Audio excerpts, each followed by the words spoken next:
గతంలో జగన్మోహన్ రెడ్డి ముఖ్యమంత్రి హోదాలో జిల్లా పర్యటనలకు వెళ్తే చాలు అక్కడ 3 రోజుల ముందు నుంచే ఈనాడు ఆంధ్రజ్యోతి పత్రికలు విరుచుకుపడేవి. జగన్మోహన్ రెడ్డి వెళ్తున్నారు, పరదాలు కడుతున్నారు, బ్యారిగేట్లు పెట్టేశారు, ప్రజలకు ఇబ్బంది పెడుతున్నారు, చెట్లను నరికేస్తున్నారు, కరెంటు తీసేస్తున్నారు అంటే ఇలా రకరకాలుగా వరుస పెట్టి కథనాలు రాసేవారు. చివరకు ప్రజల్ని కూడా జగన్మోహన్ రెడ్డి అంటే ఒక పరదాల సీఎం అన్నట్టుగా నమ్మించేశారు.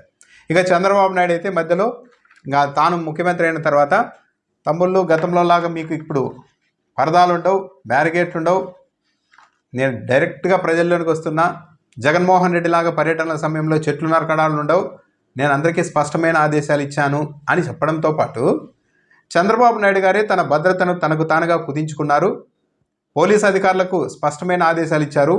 తాను జిల్లాల పర్యటనలకు వచ్చినప్పుడు వందలాది మంది పోలీసుల్ని మోహరించడం లాంటివి చేయవద్దండి, పరిమితంగానే భద్రత ఏర్పాట్లు చేయండి, ప్రజలకు ఇబ్బంది కలిగించవద్దు, చెట్లు నరకవద్దు అని స్పష్టమైన ఆదేశాలు ఇచ్చారంటూ కూడా మీడియాలో రెగ్యులర్గా కథనాలు రాసుకుంటూ వచ్చారు. ఇంకా చంద్రబాబు నాయుడు ఇప్పటికీ కూడా ప్రతి మీటింగ్లో కూడా గతంలో జగన్మోహన్ రెడ్డి వస్తే చెట్లు నరికేవాళ్ళు, బ్యారిగేట్లు పెట్టేవాళ్ళు, పరదాలు పెట్టేవాళ్ళు, పరదాల సీఎం అని ఇప్పటికి కూడా మాట్లాడుతూ ఉంటారు. మరి ఇప్పుడు ముఖ్యమంత్రి చంద్రబాబు నాయుడు గారు జిల్లా పర్యటనలకు వెళ్తుంటే ఏం చేస్తున్నారు? ఎంతమంది పోలీసుల్ని భద్రతకు వాడుతూ ఉన్నారు? చెట్లు నరకడం లేదా, బ్యారిగేట్లు ఏర్పాటు చేయడం లేదా? ఇదే చిన్న 2 ఎగ్జాంపుల్స్. మే 17న కర్నూలులో చంద్రబాబు నాయుడు గారు పర్యటించారు. ఆయన అక్కడికి వెళ్ళిన సమయంలో అక్కడ చెట్లను నరికేశారు. స్థానిక పత్రికల్లో, స్థానిక డిస్ట్రిక్ట్ ఎడిషన్లో కూడా ఆ కథనాలు కూడా వచ్చాయి. చంద్రబాబు నాయుడు పర్యటనకు వెళ్తే చెట్లు నరికేయడం అనేది. ఇప్పుడు లేటెస్ట్గా మే 31వ తేదీన కోనసీమ జిల్లాలో పర్యటిస్తున్నారు ముఖ్యమంత్రి చంద్రబాబు నాయుడు. ఈ నేపథ్యంలోనే అక్కడ భారీగా చెట్లను నరికేస్తున్నారు రోడ్లకు ఇరువైపులా. అయితే దీన్ని కవర్ చేస్తూ పత్రికలు ఎలా కథనాలు రాస్తూ ఉన్నాయి అన్నది కూడా ఇప్పుడు ఆసక్తికరమైనది. చంద్రబాబు నాయుడు పర్యటన నేపథ్యంలో కోట్రేనికోన మండలం చియ్యేరు రహదారి వెంబడి భారీ చెట్లన్నింటిని కూడా వరుసపెట్టి నరికేస్తున్నారు. నరికేసి అక్కడి నుండి ట్రాక్టర్లలో ఆ కొమ్మల్ని అన్నింటిని కూడా తరలిస్తూ ఉన్నారు. ఇది సోషల్ మీడియాలో కూడా ఇప్పుడు పెద్ద ఎత్తున ఆ వీడియోలన్నీ వైరల్ అవుతున్నాయి. దీనిపైన మాత్రం ప్రభుత్వం నుంచి స్పందన లేదు. ఇప్పుడు దీనికి ఏమంటారో చంద్రబాబు నాయుడు గారు చూడాలి. అయితే ఈ నేపథ్యంలోనే ఆంధ్రజ్యోతి పత్రిక ఈరోజు రాసిన కథనం చూస్తే ఎలా కవర్ చేస్తూ ఉన్నారు అని. అప్పట్లో జగన్మోహన్ రెడ్డి పర్యటనకు వెళ్తే పోలీసులు ఎలాంటి భద్రతా చర్యలు తీసుకున్నా అవన్నీ ప్రజలకు దూరం చేసే చర్యలుగాను, జగన్మోహన్ రెడ్డి ప్రజల్ని కలవడానికి భయపడిపోతున్నాడు అన్నట్టు, ప్రజలు ఎక్కడ తన మీద దాడి చేస్తారో అని 100 మందిని పోలీసులను పెట్టుకున్నారు అన్నట్టుగా కవర్ చేసేవాళ్ళు. ఈరోజు ఆంధ్రజ్యోతి పత్రిక రాసిన కథనం చూస్తే ఈ నెల 31న ముఖ్యమంత్రి డాక్టర్ బిఆర్ అంబేద్కర్ కోనసీమ జిల్లా ముమ్మడివరం నియోజకవర్గంలో పర్యటించనున్నారు. ముఖ్యమంత్రి పర్యటనకు సంబంధించి జిల్లా యంత్రాంగం అక్కడే ఉండి పర్యటన ఏర్పాట్లను పర్యవేక్షిస్తోంది. R&B రోడ్డును సిహెచ్ గున్నేపల్లి నుంచి చియ్యేరు వరకు రోడ్డు పక్కన ఉన్న చెత్త, పిచ్చి మొక్కల్ని తీసివేసి శుభ్రం చేస్తున్నారు. చెట్లని పెద్ద పెద్ద చెట్లను నరికివేస్తూ ఉంటే ఆ విషయాన్ని రాయకుండా ఆంధ్రజ్యోతిలో చెత్త, పిచ్చి మొక్కల్ని తొలగించేసి శుభ్రం చేస్తున్నారని రాశారంటే పాజిటివ్గా చేస్తున్నారు ఇదంతా అన్నట్టు. అక్కడ బ్యారిగేట్లను ఏర్పాటు చేస్తున్నారు. మరి సాధారణంగా అయితే జగన్మోహన్ రెడ్డిని విమర్శించారు కాబట్టి ఇప్పుడు ముఖ్యమంత్రి చంద్రబాబు నాయుడు పర్యటనలో ఈ బ్యారిగేట్లు ఏర్పాటు చేయకూడదు కదా, ప్రజలకు ముఖ్యమంత్రికి మధ్య అవి అడ్డు కదా, తీసేయాలి కదా, మరి ఎందుకు ఏర్పాటు చేస్తూ ఉన్నారు? ఇది మాత్రం భద్రతా చర్యల్లో భాగంగా, ముఖ్యమంత్రి పర్యటనలో భాగంగా పకడ్బందీగా ఏర్పాట్లు అని మాత్రం వీళ్ళు రాస్తూ ఉంటారు. అప్పుడు చేస్తే మాత్రం అదంతా భయపడిపోతున్నారు ముఖ్యమంత్రిని రాశారు. ఇక భద్రతకు సంబంధించి చంద్రబాబు నాయుడు గారు తనకు తక్కువ భద్రతే ఉండాలి అని చెప్పారు అని కూడా చెప్పారు కదా. జగన్మోహన్ రెడ్డి తన పర్యటనకు వచ్చినప్పుడు 100 మంది పోలీసుల్ని వాడారని కూడా విమర్శిస్తూ రాశారు కదా.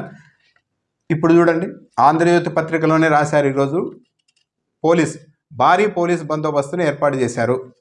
పోలీసు బలగాలు బస చేసేందుకు ముమ్మడివరంలోని కళ్యాణ మండపాలని సిద్ధం చేశారు.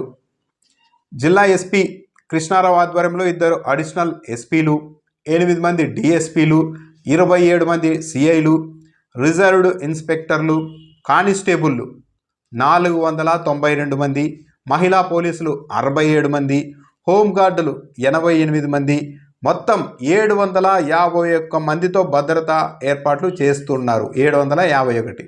దీంతో పాటు దీనికి అదనంగా ఆర్మ్డ్ రిజర్వ్ పార్టీ 35 మంది, 8 స్పెషల్ పార్టీలను ఏర్పాటు చేశారు. అంటే దాదాపు 1000 మందికి పైగా పోలీసుల్ని ఇక్కడ వాడుతున్నారని చాలా క్లియర్గా అర్థమవుతుంది. ఎక్కడ అవాంఛనీయ సంఘటనలకు తావు లేకుండా సీఎం పర్యటనకు సంబంధించి బందోబస్తు ఏర్పాటు చేస్తున్నారు. అంటే చంద్రబాబు నాయుడు పర్యటనలో వేల మంది పోలీసుల్ని, వందల మంది పోలీసుల్ని వాడితే మాత్రం ఎలాంటి అవాంఛనీయ సంఘటనలు జరగకుండా ఈ ఏర్పాట్లు చేశారని రాస్తారు. అదే జగన్మోహన్ రెడ్డి హయాంలో పోలీసుల్ని ఇలా వాడితే జగన్మోహన్ రెడ్డి పిరికోడు, ప్రజలు ఎక్కడ దాడి చేస్తారన్న భయంతో పోలీసుల్ని పెట్టుకొని తిరుగుతున్నారు, బ్యారిగేట్లు పెట్టుకొని తిరుగుతున్నారు అని రాస్తారు.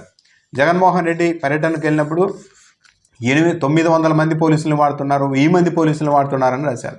మరి ఈరోజు చంద్రబాబు నాయుడు గారి పర్యటనలో 751 మంది పోలీసులు, మళ్ళా ఆర్మూర్డ్ రిజర్వ్, 8 స్పెషల్ పార్టీలని ఏర్పాటు చేశారు.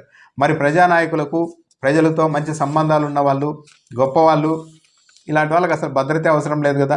ఆ ఎన్ఎస్జీ కమాండ్ వాళ్ళు చంద్రబాబు నాయుడు చుట్టూ వాళ్ళని మాత్రం పెడితే సరిపోతుంది కదా. అంటే ఏంటంటే చంద్రబాబు నాయుడు ముఖ్యమంత్రిగా ఉన్నా, జగన్మోహన్ రెడ్డి ముఖ్యమంత్రిగా ఉన్నా, ఒక సీఎం పర్యటన అన్నప్పుడు అక్కడికి వేల మంది వస్తూ ఉంటారు కాబట్టి అక్కడ అన్ని కార్యక్రమాల్ని పర్యవేక్షించాలి కాబట్టి ఎలాంటి ఇబ్బందులు ఉండకుండా ఉండాలి కాబట్టి పోలీసుల్ని ఇలా వందల సంఖ్యలో పోలీసుల్ని వాడడం సహజం. ఇదేదో జగన్మోహన్ రెడ్డితోనో మొదలైంది కాదు. అంతకుముందు ముఖ్యమంత్రుల విషయంలో కూడా అదే జరిగింది, తెలంగాణలో కూడా అదే చేస్తున్నారు.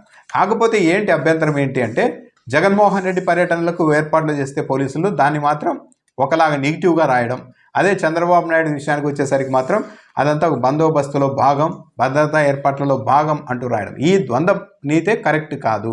ఇప్పుడు చెప్పాలి, చంద్రబాబు నాయుడు గారు పదే చెట్లు నరికారు అంటున్నారు ఇదివరకు.